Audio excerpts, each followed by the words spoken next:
ले छोटू, अब हो गई ना हमारी रजाई तैयार। अरे वाह दीदी, अब तो ठंड भी नहीं लगेगी, लेकिन मेरा स्वेटर और इस दीवार में से जो हवा आ रही है उसका क्या करेंगे? अरे तो चिंता मत कर, मेरे ट्यूशन वाले बच्चे आते ही होंगे। आज सबसे फीस ले लूंगी और फिर कल तेरे लिए स्वेटर भी ले लूंगी और इस दीवार का भी जुगाड़ निकालेंगे। इसके बाद मिष्टी के ट्यूशन वाले बच्चे आ जाते हैं, जिन्हें पढ़ाने के बाद मिष्टी उनसे फीस लेकर उन्हें वापस भेज देती है और घर के बाकी काम जैसे सफाई, बर्तन और खाना बनाने में लग जाती है। देर शाम हो जाती है और आकाश छुपकर मिष्टी को यह सब करते हुए देख रहा होता है और उसकी आंखों से आंसू निकल जाते हैं। अच्छा, तो इसीलिए मिष्टी हमेशा अपने परिवार के बारे में छुपाती थी। शायद उसे डर लगता होगा कि उसकी गरीबी की वजह से मेरा प्यार कम ना हो जाए। बेटा, आज खाने में क्या बनाएगी? आज भी कोई सब्जी नहीं है। माँ, आप चिंता मत करो, मैं कॉलेज से लौटते समय आलू लेती आऊंगी। आज हम आलू के पराठे बनाएंगे। अरे वाह, आलू के पराठे! अरे वाह, आलू के पराठे! लेकिन घर में तेल भी तो नहीं है। अरे माँ, कोई बात नहीं, हम आलू की रोटी बना लेंगे और उसने फ्री में धनिया और मिर्च भी दिया है, तो साथ में चटनी भी सिलबट्टे पर पीस दूंगी। मिष्टी की बात सुनकर छोटू खुशी से ताली बजाने लगता है और ये सब देखकर आकाश की आंखों में आंसू आ जाते हैं। चिंता मत करो मिष्टी, ये सब दिन मैं तुम्हें और ज्यादा दिन नहीं देखने दूंगा। ये सोचते हुए आकाश अपने घर लौट जाता है। तभी रामनाथ जी घर में आते हैं। बेटा, आज खाने में क्या बना है? आज तो बहुत भूख लगी है। आज काम मिला था क्या? कुछ पैसे मिले? ये लो, आज मजदूरी के 50 रुपए मिले हैं। बस इतने ही? क्या करूं, मेरा काम ही ऐसा है। अब सर्दियां शुरू हो गई हैं, अब तो शायद इतना भी न मिले। अरे बाबा, आप बेकार की बातें मत करो। और आज हमने आलू की रोटी और चटनी बनाई है। कैसा बाप हूँ मैं, अपने बच्चों को 2 वक्त की रोटी सब्जी तक नहीं खिला पाता। अरे धिक्कार है मुझ पर और हमारी इस गरीबी पर। बाबा, आप खुद को मत कोसिए, एक दिन हमारी सारी गरीबी दूर हो जाएगी। जीती रहे मेरी बच्ची। इसके बाद मिष्टी चूल्हे पर सबके लिए खाना बनाती है और सब खाना खाकर अपनी उसी फटी हुई रजाई को ओढ़कर सो जाते हैं। इस दीवार में से तो बहुत ही ठंडी हवा आ रही है। यहाँ मैं अपने परिवार के लिए वास्तव में कुछ नहीं कर सकती। धिक्कार है मुझ पर, जो मैं अपने परिवार को ठंड तक से नहीं बचा पा रही हूँ। भगवान मुझे इतना काबिल बना दो कि मैं अपने परिवार की गरीबी को मिटा सकूं। इसके बाद सब लोग सो जाते हैं और अगले दिन सुबह उठकर मिष्टी घर का सारा काम करके कॉलेज जाती है। अरे मिष्टी, मुझे तुमसे बहुत जरूरी बात करनी है। क्या हुआ और इतनी जल्दीबाजी में क्यों हो? I love you Mishti, will you marry me? अरे आकाश, ये क्या कर रहे हो? सब लोग देख रहे हैं। अपने प्यार को शादी के लिए मना रहा हूँ। लेकिन आकाश, तुम मेरे बारे में कुछ भी नहीं जानते। अगर जान गए तो तुम मुझे छोड़ दोगे। मिष्टी, मैं तुम्हारे बारे में सब कुछ जान गया हूँ एंड आई प्रॉमिस कि तुम्हारी परेशानियां मैं खुद ठीक कर दूंगा। बताओ, मुझसे शादी करोगी? लेकिन तुम्हारे घर वाले? उन्हें मैं मना लूंगा। इसके बाद मिष्टी गुलाब लेकर आकाश का प्रपोजल एक्सेप्ट कर लेती है। माँ, मैं शादी करूंगा तो इस लड़की से करूंगा। क्या हो गया अगर वो गरीब है तो? लेकिन आकाश, इतने बड़े घर की बहू खानदानी तो होनी चाहिए। हाँ बेटा, हम अपनी इज्जत को ऐसे ताक पर नहीं रख सकते। ये क्या कह रहे हो देवर जी? एक गरीब गंवार लड़की हमारे घर की बहू बनेगी? कभी नहीं, मैं ये शादी कभी नहीं होने दूंगी। पहली बार मैं भी बड़ी बहू से सहमत हूँ। अब इस बारे में घर में कोई बात नहीं होगी। माँ, मेरी शादी होगी तो सिर्फ मिष्टी से, सुन लो सब। ऐसा कहकर आकाश पैर पटकता हुआ घर से बाहर चला जाता है। कैसा फायदा आयुषी, एक गरीब गंवार लड़की कैसे हमारे साथ खड़ी हो पाएगी? अरे भाभी समझो, अगर उसे हमने घर की बहू बना लिया तो सारे काम हम उसी से करवाएंगे। उसे अपनी नौकरानी बनाकर रखेंगे और हम महारानी बन जाएंगे। और तो और, अगर गरीब घर की लड़की आएगी तो वो हमारे सामने बोल भी नहीं पाएगी और प्रॉपर्टी भी हमारी हो जाएगी। माँ जी के गहने भी हम ही ले लेंगे। बात तो तू सही कह रही है आयुषी। तो क्या करें, माँ जी को शादी के लिए मनाएं? अपने इरादों को एक दूसरे से साझा करके दोनों बहुएं सास के पास जाती हैं। अब माँ जी देखिए, आप खुद सोचिए, अगर देवर जी उस लड़की से भागकर शादी कर लाए तो हमारी क्या इज्जत रह जाएगी। जी माँ जी, इससे बढ़िया तो ये है कि हम खुद उसकी शादी कर देते हैं और शादी हम अपने तरीके से करेंगे ताकि लोगों को शक भी नहीं होगा। और फिर आज के जमाने में लव मैरिज कोई गुनाह भी नहीं है। लेकिन बहू, क्या वो लड़की हमारे घर के रीति रिवाज समझ पाएगी और हमारे स्टैंडर्ड को मैच कर पाएगी? माँ जी, आप उसकी चिंता मत करो, हम उसे सिखा देंगे। ठीक है, तो जैसा तुम्हें ठीक लगे। इसके बाद भारती जी आकाश को आवाज देकर बुलाती है। देखो आकाश, हम तुम्हारी मर्जी के आगे झुक तो गए हैं, लेकिन शादी हमारे तरीके से होगी। ठीक है माँ, मैं मिष्टी को इस बारे में बता कर आता हूँ। आकाश तुरंत कॉलेज जाता है और मिष्टी को ये गुड न्यूज देता है। मिष्टी सुनो, माँ ने हमारी शादी के लिए मंजूरी दे दी है। शादी का सारा खर्चा हमारा होगा, शादी हमारे तरीके से होगी। लेकिन फिर मेरी मम्मी पापा का क्या होगा? तुम चिंता मत करो, हम दोनों मिलकर तुम्हारे मम्मी पापा को उनको भी देख लेंगे। मिष्टी शादी की बात सुनकर एक तरफ खुश हो जाती है, एक तरफ उसके मन में अपने मम्मी पापा की चिंता रहती है। लेकिन फिर मिष्टी सोचती है, अगर आकाश के सपोर्ट से मैं अपनी मम्मी पापा की गरीबी मिटा सकती हूँ तो मेरे लिए शादी करना सही है। यह सोचकर मिष्टी शादी के लिए हाँ कर देती है। मिष्टी और आकाश की शादी हो जाती है। मिष्टी शादी करके ससुराल आ जाती है। ससुराल में मिष्टी का गृह प्रवेश होता है। गृह प्रवेश करते ही जैसे ही मिष्टी ससुराल में घर के अंदर कदम रखती है तो गरम गरम मखमल के फर्श पर उसे एक सुकून का एहसास होता है। ये तो बिल्कुल गर्म और मखमली है, ऐसा फर्श तो मैंने कभी भी नहीं देखा। इस घर में तो ठंड भी नहीं है। मिस जी, चलो, अब तुम शादी की भाग दौड़ में थक गई होगी, जाओ जाकर कमरे में आराम कर लो, कल तुम्हारी पहली रसोई है। जी भाभी। ऐसा कहकर मिष्टी आकाश के साथ अपने कमरे की तरफ चल देती है। कमरे में पहुंचते ही कितना शानदार कमरा है, ऐसा लगता है मानो किसी स्वर्ग में आ गई हूँ मैं। ये रजाई कितनी मखमली है, ऐसी रजाई तो मैंने अपनी जिंदगी में पहले कभी नहीं देखी। ऐसा कमरा, ऐसा घर तो मैंने केवल पिक्चरों में देखा है। अरे मिष्टी चलो ना, सोना भी है, आज हमारी सुहागरात है। आकाश ऐसा कहकर मिष्टी को बिस्तर पर लेटाता है और दोनों सो जाते हैं। ये लो मिष्टी, आज अपने गांव के पुराने कपड़े मत पहनना, अब तुम हमारे घर की बहू हो। ये कपड़े और गहने पहन लो और नीचे आ जाना। इतने सुंदर कपड़े देखकर मिष्टी हैरान रह जाती है। कितनी खुदगर्ज हूँ मैं। मेरे माता पिता बेचारे गरीबी में फटी हुई रजाई और फटे कपड़ों में होंगे। मेरा छोटा भाई जिसके पास एक स्वेटर तक नहीं है, और मैं यहाँ इतनी अमीरी में इतने महंगे कपड़े और गहने पहन रही हूँ।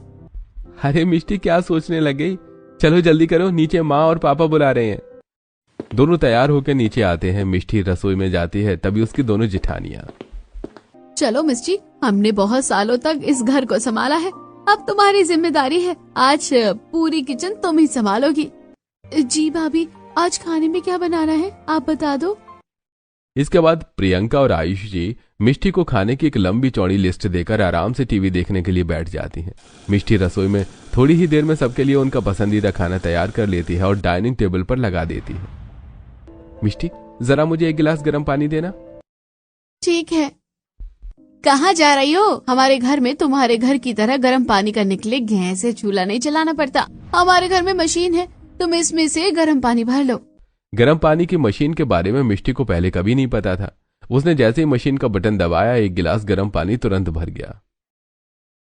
बेटा, आज ठंड है, एक कप चाय बना दे। बाबा, दूध तो खत्म हो गया है। अच्छा, तो एक गिलास पानी ही गर्म करके दे दो। बाबा, चूल्हा ठंडा हो चुका है और घर में लकड़ी अभी नहीं है। चलो कोई बात नहीं, मुझे सादा पानी ही दे दो। मेरे मायके में मेरे माँ बाप को मैं कभी एक गिलास गर्म पानी तक नहीं पिला पाई, और आज यहाँ मेरे घर में गर्म पानी की मशीन है।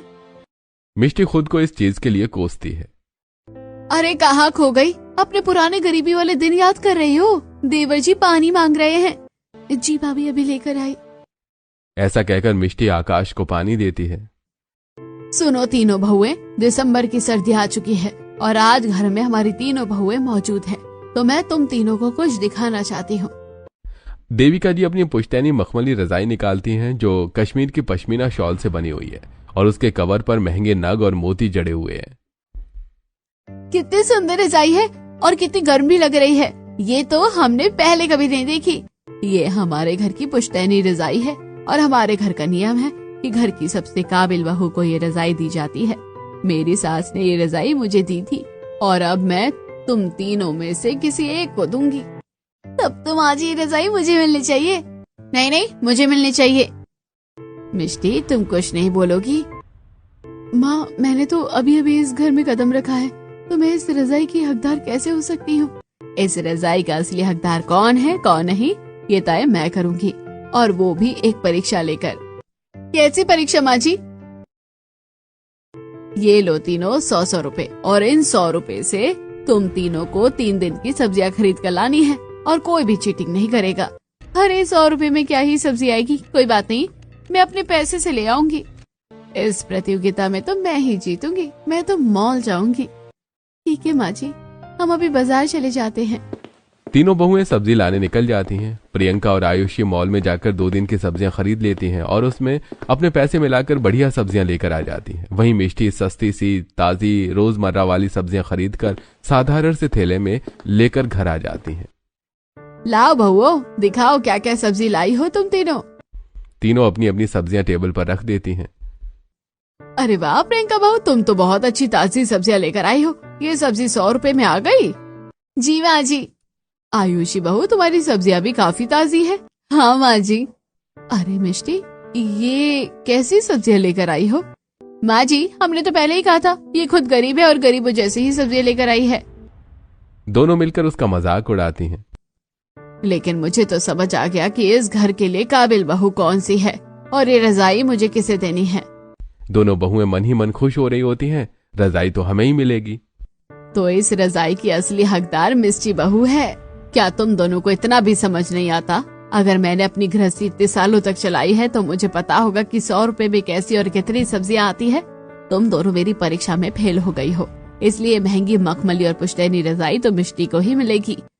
जैसे ही भारती जी मिष्टी को रजाई देती हैं, प्रियंका और आयुषी जल भुन जाती हैं और एक दूसरे से कहती हैं, देखना, इसको तो सबक मैं सिखाऊंगी। हाँ भाभी, अब इसको सबक सिखाते हैं। इसके बाद सभी अपने कमरे में चले जाते हैं और प्रियंका और आयुषी मिष्टी से नफरत करने लगती है। मिष्टी, चलो तुम्हारे माँ बाबा से मिलकर आते हैं, काफी दिन हो गए, तुम्हें भी याद आ रही होगी ना। थैंक यू आकाश, तुमने मेरे बारे में इतना सोचा। तैयार होकर मिष्टी और आकाश मिष्टी के मायके निकल जाते हैं। काका, जरा गाड़ी रोकना। लेकिन अभी तो घर दूर है, तुम रास्ते में गाड़ी क्यों रुकवा रहे हो? अरे बाहर आओ, थोड़ी शॉपिंग करते हैं। माँ बाबा के घर खाली हाथ जाओगी क्या? कुछ गिफ्ट्स ले लेते हैं। आई लव यू आकाश, तुम बहुत अच्छे हो। दोनों मॉल में घुसते हैं और आकाश मिष्टी के घर वालों के लिए कुछ गर्म कपड़े, गर्म कंबल और खाने पीने का सामान खरीदता है और सब सामान की गाड़ी में रखकर मिष्टी और आकाश मिष्टी के घर पहुंचते हैं। अरे वाह मिष्टी बेटा, तू तो बहुत ही सुंदर लग रही है। ये इतने सारे पैकेट किसके लिए लेकर आई है? अरे वाह दीदी, मेरे लिए नया स्वेटर, ये तो बहुत अच्छा है, और हमारे लिए गर्म रजाई भी लाए हो आप। अपने परिवार को तोहफे देकर मिष्टी और आकाश वापस घर आ जाते हैं। हाँ छोटू, अब तुम लोगों को ठंड नहीं लगेगी। माँ जी, आपको पता है आकाश भैया इस मिस्ट्री के कहने पर कितने सारे पैसे इसके मायके में खर्च करके आए हैं? हाँ माँ जी, मायके वालों पर लुटा रही है वो गरीब घर की बेटी। हमारी तरह अमीर घर की बेटी थोड़ी ना है वो। इसलिए मैं तेरी शादी इस गरीब लड़की से नहीं कराना चाहती थी। मैं जानती हूँ ऐसी गरीब लड़कियाँ कितनी तेज होती हैं। देविका जी और जेठानियों की बातें सुनकर मिष्टी रोने लगती है। माँ, मिष्टी ने तो मना किया था, मैंने ही कुछ गर्म कपड़े, कंबल और थोड़ा सा सामान उसके घर वालों के लिए लेकर दिया है। शादी से पहले वो उनके लिए काम करके उनकी मदद कर देती थी, इसलिए उसे चिंता हो रही थी। आकाश देविका जी को समझाता है तो देविका जी को बात समझ में आ जाती है, लेकिन प्रियंका और आयुषी देविका जी के मन में मिष्टी के लिए जहर भरती रहती हैं। मिष्टी, मिष्टी इधर आना। जी भाभी, क्या हुआ? ये मेरे पुराने कोई स्वेटर है, तुम तो इन्हें पहन ही लोगी। आखिर तुमने इतने अच्छे स्वेटर पहले देखे थोड़ी ना होंगे। तभी आयुषी कमरे में आती है। हाँ भाभी, मेरे पास भी कुछ शॉल है, चलो मिष्टी मैं तुम्हें दे देती हूँ, तुम्हें तो हमारे पुराने कपड़े भी नहीं लगेंगे। प्रियंका और आयुषी ऐसी बातों में से हमेशा मिष्टी को नीचा दिखाती हैं, लेकिन मिष्टी अपने संस्कारों के कारण चुप रहती है। लेकिन भारती जी, उनके दोनों बेटे और सुशील जी ये सब देख रहे होते हैं कि कैसे उनके अमीर घर की बहुएं मिष्टी को नीचा दिखाती हैं। एक दिन रसोई में प्रियंका और आयुषी खाना बनाते बनाते चक्कर खाकर गिर जाती हैं। अरे भाभी, क्या हो गया? अरे चलो जल्दी इनको डॉक्टर के पास लेकर चलते हैं। हॉस्पिटल में दोनों को एडमिट कराया जाता है, जहां पता चलता है कि दोनों बहुएं प्रेग्नेंट हैं। देविका जी, आपकी दोनों बहुएं प्रेग्नेंट है, लेकिन इनकी प्रेगनेंसी में कॉम्प्लिकेशन है, इसलिए इन्हें बेड रेस्ट चाहिए। माँ जी, आप चिंता मत करो, मैं दोनों भाभियों का पूरा ध्यान रखूंगी। इसके बाद दोनों आराम करती हैं और मिष्टी पूरे 9 महीने उनकी सेवा करती है, लेकिन दोनों जिठानियां इसे भी चाल समझती हैं। आयुषी, मुझे लगता है हम मिष्टी को गलत समझ रहे हैं। नहीं भाभी, तुम्हें क्या पता गरीब लड़कियों की चाल, ये तो सब चालबाजी है ताकि माँ जी के गहने और प्रॉपर्टी हड़प ले। हाँ, तुम ठीक कह रही हो। तभी दोनों अपने कमरे में जा रही होती हैं कि अचानक भयानक लेबर पेन शुरू हो जाता है और वो बेहोश हो जाती हैं। अरे भाभी, क्या हो गया? जल्दी से एम्बुलेंस को बुलाओ। माँ जी, जब तक एम्बुलेंस नहीं आती हमें इन्हें सोने नहीं देना चाहिए और गर्म पानी से सिकाई करनी चाहिए। मेरी माँ को मैंने कई बार कहते सुना है। मिष्टी गर्म पानी लाती है, सिकाई करती है और एम्बुलेंस आने तक दोनों को होश में रखती है। इनका ऑपरेशन करना पड़ेगा। क्यों डॉक्टर साहब? इनका प्लेसेंटा काफी नीचे है, दोनों की जान खतरे में है। तभी मिष्टी दौड़कर आती है और कास्टर ऑयल की बोतल लेकर आती है। माँ जी, भाभीियों को ये पिला देते हैं। मेरी माँ कहती है कि इससे डिलीवरी आसान हो जाती है। अरे मिष्टी, तुझे कैसे याद रहा, हमारी सास भी यही कहती थी। इसके बाद दोनों जाकर प्रियंका और आयुषी को कास्टर ऑयल पिलाती हैं और थोड़ी देर बाद कांग्रेचुलेशन देविका जी, आपके घर 2 स्वस्थ बेटे आए हैं और शुक्रिया कहिए अपनी बहू मिष्टी का। इसकी वजह से दोनों की नॉर्मल डिलीवरी हो सकी, वरना ऑपरेशन में जान को खतरा था। मिष्टी बहू, तू ही इस घर की सच्ची बहू है। आज तेरी वजह से मेरी दोनों बहुओं और उनके बच्चों की जान बची है। हाँ जी, ये मेरा फर्ज था। 2 दिन बाद सभी घर वापस आ जाते हैं। भाभी, आप दोनों आराम कीजिए, किसी भी चीज की कोई भी जरूरत हो तो मुझे बताइएगा। मिष्टी, हमें माफ कर देना, हमने हमेशा तुम्हें गलत समझा। तुम हमसे लाख गुना बेहतर हो। भाभी, रिश्तों में माफी नहीं, बस प्यार चलता है। आज से ये घर तुम्हारा भी उतना है जितना हमारा, और मेरी पुश्तैनी मखमली रजाई अब हमेशा तुम्हारी होगी। आकाश गर्व से मिष्टी को देखता है। मिष्टी, तुमने साबित कर दिया कि तुम इस घर की असली शान हो। पूरा घर खुशियों से भर जाता है। बच्चों की किलकारियां और मिष्टी की मुस्कान घर को सचमुच